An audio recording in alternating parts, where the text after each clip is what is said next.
ensimmäinen biisi, mitä Finnvoxissa on tehty, eli Folkfredin biisi, Roskisdyykkarin balladi, 6. päivä marraskuuta vuonna 1965, ja siitähän se tarina sitten lähti.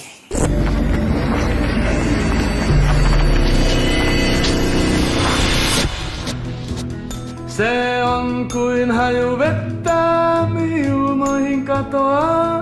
Vaikka paremmaksi kaikki muuttuu, silti hyväksi ei milloinkaan. Finnvox Studiothan on ollut tässä samassa paikassa vuodesta 1965 lähtien ja sinä aikana musaa on tehty kyllä laidasta laitaan.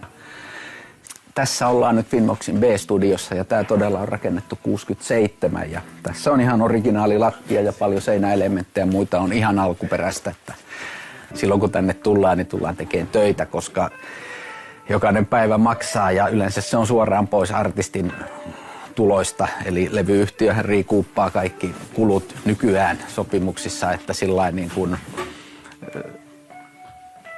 että täällä tehdään töitä ja sitten juhlitaan muualla. Mä oon ollut yli 25 vuotta töissä. Mä olin autokuskina semmoisessa firmassa, joka teki ääninauhoja. Ja aina kun mä heitin tänne studiolle nauhoja, niin kävi aina koputtelemassa tonne ovelle, että eikö mulla olisi mitään töitä. Ne ilmeisesti kyllästyi mun ruinaamiseen sitten ja otti mut hommiin ja suoraan masterointistudioon istumaan. Ja tosiaan ensimmäiset 8 vuotta tein vinylilevyjä ja sen jälkeen täyspäiväisesti CD-masteroijaksi, jota mä oon nyt tehnyt vuodesta 1992 lähtien. Eli meillä on 3 näitä masterointistudioita talossa ja me masteroijat työskennellään suunnilleen samalla tekniikalla kaikki, että meillä ei hirveän isoja eroja näissä laitteistoissa ole ja muuta, mutta muuten ollaan hyvin erityyppisiä tekemään töitä, että 3 hyvin erilaista karakteria. No niin, eli tässä on tämä tarkkaamon puoli ja tuoltahan sitten niinku mikrofonilinjat tulee näihin kanaviin, joita tässä sitten riittää ja tässä sitten tehdään tarvittavat säädöt äänelle, mitä halutaan tässä vaiheessa sitä säätää. Eli äänen sävyä, dynamiikkaa voidaan tässä vaiheessa säätää. Ja meillä on täällä tosiaan erilaisia preampeja, on apia, neveä ja sitten tämä SSL:n pöytä tässä. Ja suurin osa äänityksistähän nykyään tehdään täysin digitaalisesti, että se taltioidaan tuolla Pro Tools-systeemillä.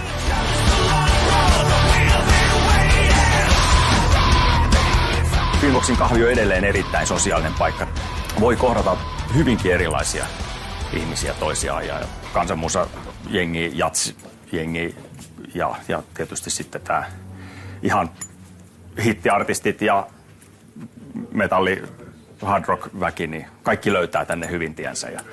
Ja ongelmahan tämmöisessä julkisessa tilassa olevassa julkisessa jääkaapissa on se, että kun tänne tulee 9 studion eväät, ja ota aina sitten selvää, että mikä se oli mun tai mikä oli kenen. Et kotiteollisuudella on vähän semmoinen paha tapa, että ne yleensä täyttää tämän niin kuin nestemäisellä ravinnolla. Tänne ei paljon ruokaa mahdu silloin tänne kaappiin. Mä ollaan nyt siis tässä Finnvoxin C-studiossa, joka on tää paikka, missä mä yleensä miksaan. Oi kansaa Suomen maan, väki täällä kulkee varpaillaan, eikä tiedä kuinka juhlitaan. Ei sieltä arvosta mikään suorasanaisuutta, koska näissä ensimmäisessä keskustelussa yhteistyön alahan se haukkui ne kaikki edelliset tekemäni levyt. Muistan, että joku oli sitten taas ihan viimeisin sinkku, minkä oli unohtanut kritisoida, niin seuraavana aamuna, ai niin muuten se biisi, no tässä sehän se vasta paska onkin. Täällä tosiaan saattaa olla käynnissä 5 eri sessiota yhtä aikaa. Että välillä tuossa kahviossa on ihan valtava ryysis. Jos tuolla on esimerkiksi niin kuin 40-henkinen bändi soittamassa tuolla, välillä on noita orkesterijuttuja ja sitten 4 muuta bändiä on miksaamassa vaikka tällainen, niin saattaa kahvio käydä ahtaaksi. Siinä on puolensa. Sitten totta kai siinäkin on puolensa, että häipyy just jonnekin mökille, niin kuin me tehtiin. Olen tehnyt useinkin sellaisia projekteja, että mennään vain johonkin isoon taloon jossain syrjäkylässä ja pistetään äänityskamat pystyyn ja sitä äänitetään siellä. Mutta sitten mä aina kuitenkin miksaan täällä, että on niin kuin tuttu ja turvallinen ja tällainen niin kuin ympäristö, mihin on tottunut ja tietää, että missä saa niin kuin toimivaa jälkeä.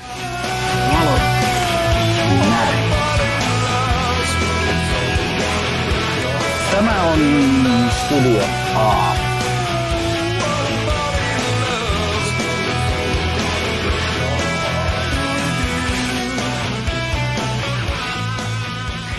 No, joillakin bändeillähän on tapana tuoda aina jotain omaansa. Esimerkiksi Himhän tuo aina jotain omia semmoisia lakanoita ja jotain ne saattaa fiiliksen vuoksi levitellä sitten tänne seinille ja mutta kyllähän niin kuin pääosin halutaan, että se ympäristöhän nyt saa olla tietysti kaunis, mutta sen pitäisi olla kohtuullisen neutraali, koska se mikä toista miellyttää ei välttämättä miellytä toista. Mä yritän itse tulla toimeen ilman ylimääräistä rekvisittaa, koska niin kuin mun mielestä niin kuin monet laulajathan tekee sitä, että niillä on jotain, niin kuin jotain messissä, jotain esineitä tai kynttilöitä tai kuvia, mitä milloinkin. Siis saahan niitä olla, ei se mua häiritse, mutta mä en ainakaan kannusta siihen, koska mun mielestä on turhaa totuttautua sellaiseen, että kokoaa sen ylimääräisen rituaalin. Okei, siitä voi olla apua, mutta sitten kuitenkin siitä on myös sitten vaivaa, että se pitää joka kerta raahata messissä ja sitten pitää sisustaa, että se on just oikein. Niin kuin, mun mielestä niin kuin laulajan ammattitaito on myös se, että se pystyy vetämään sen juttunsa missä tahansa tilanteessa, koska kyllähän se keikallakin joudut sitten niin kuin laulaa niin kuin ei niin optimaalisissa olosuhteissa aina. Ja mikä studio tää on? Tää on Studio F ja tässä para-aikaa siis tehdään musiikkia elokuvaan. Mikäs elokuvan nimi on? Sisko tahtoisin jäädä. Sisko tahtoisin jäädä. Eli tässä on tarkkaamo ja tää on niinku aika tilava ja täällähän meillä on screeni. Tuolla saadaan iso kuva tonne ja tässä on 5.1, että täällä on hyvä tehdä leffa musaa ja sitä kanssa se tehdään aina surroundiksi. Äänitystila, tää ei ole läheskään niin iso kuin tuo yläkerta, mutta täällä pystyy niin kuin monenlaista äänitystä tekemään, että rummut mahtuu hyvin ja pieni bändi tässä on hyvä äänittää. Eli siinä on vanha kunnon 24-raitainen analoginen moniraitakone ja tällä kyseisellä nauhurilla on kyllä tehty lukematon määrä hittilevyjä. Tämän Dom Perignon-pullon historia on se, että 29.5. saatiin Dark Passion Playn masterointi ensimmäinen versio valmiiksi ja Tuomas oli sen kunniaksi hankkinut champagnepullo, joka nautittiin masteroinnin päätteeksi ja jälkeenpäin pyysin siihen sitten vielä signeerauksen. Pyysin, että mä saan pitää tämän pullon täällä ja tää on hieno muisto siitä päivästä. Tämä masterointi koostuu selvästi 3 työvaiheesta. Eli mä saan nämä albumin biisit, sanotaan, että niitä on vaikka 10-12 biisiä. Mä kuuntelen ne läpi, mä teen merkintöjä siitä soundimaailmasta. Sitten mä rupean niin kuin sävyttämään näitä biisejä. Eli mä teen niihin niin kuin sen soundin. Tämä soundijuttu on semmoista niin kuin tavallaan näiden miksausten niin kuin semmoista ehostamista. Eli sitten tehdään nämä biisin välit, loppufeidit mahdollisesti. Määritellään se välien pituus. Ja sitten se 3. vaihe niin on sitten enemmän tämmöistä mekaanista. Eli sitten mulla on tosiaan tuossa valmiina se levy edit-lista. Mä kirjoitan sinne semmoisen PQ-koodin, missä on nämä biisin niin alku-träkkimerkit, että CD-soitin pomppii niihin sujuvasti. Ja sitten sinne tulee semmoiset levyyhtiökoodit, sitten sieltä poltetaan masteritulos, joko ne tehdään tiedostoiksi tai ihan fyysiseksi master-CD-levyksi. Eli rakennetaan niistä yksittäin miksatuista biiseistä niin kuin levykokonaisuus, semmoinen juonellinen paketti.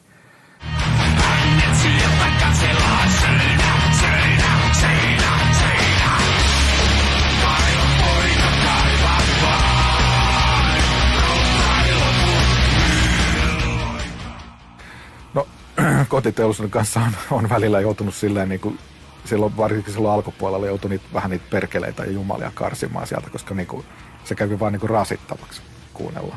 Niin kuin, että joka biisissä on joku perkele ja jumala, niin ei se niin kuin jotenkin, olkoon kuinka eeppistä tahansa kerronta, niin tavallaan turhalla niin kuin ylitse pursuavalla paatoksella ei saa niin kuin sitä enempää paatosta aikaan, vaan se niin kuin vaan käy tylsäksi.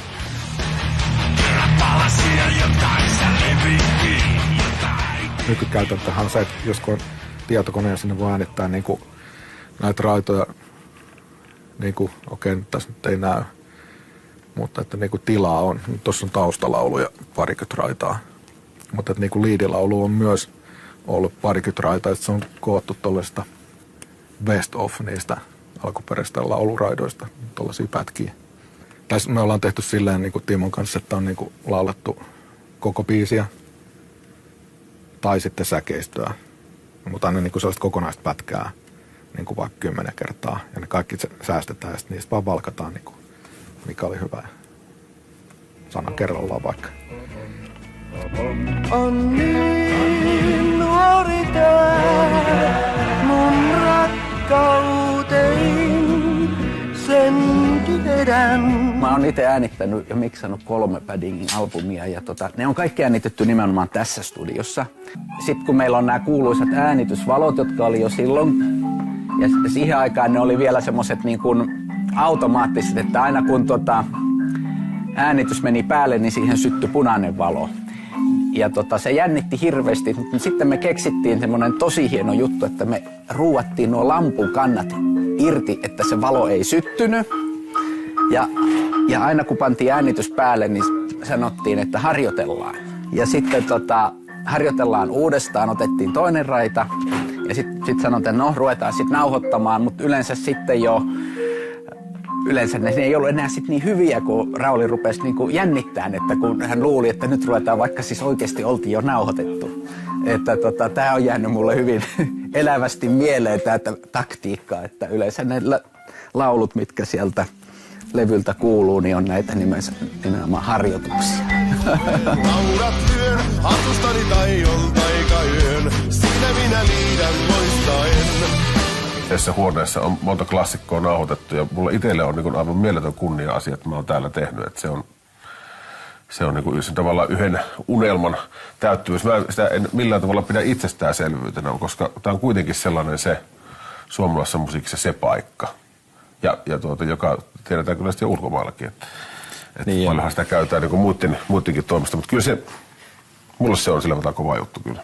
Silloin kun muistaa joskus ekoja kertoja tuli, niin tuohon kahvioon meni, mikä silloin oli aina vielä tupakansavusta harmaana, niin kuin bongaamaan sieltä kaikkia kovia jätkiä. Niin julkiksia ja semmoisia, että ei ihan nimmaria kehannut pyytää, mutta niin kuin melkein teki mieli jossain kohtaa. Kyllähän tähän paikkaan kulminoituu jotenkin semmoinen suomalainen musiikkiosaaminen niin kuin ihan äänityksestä masterointiin, että se koko äänitysprosessin osalta, ja on aina edustanut semmoista teknistä viimeistä huutoa, mitä Suomessa nyt vaan voi olla. Ruudun takaa tyttöni katsoo vain.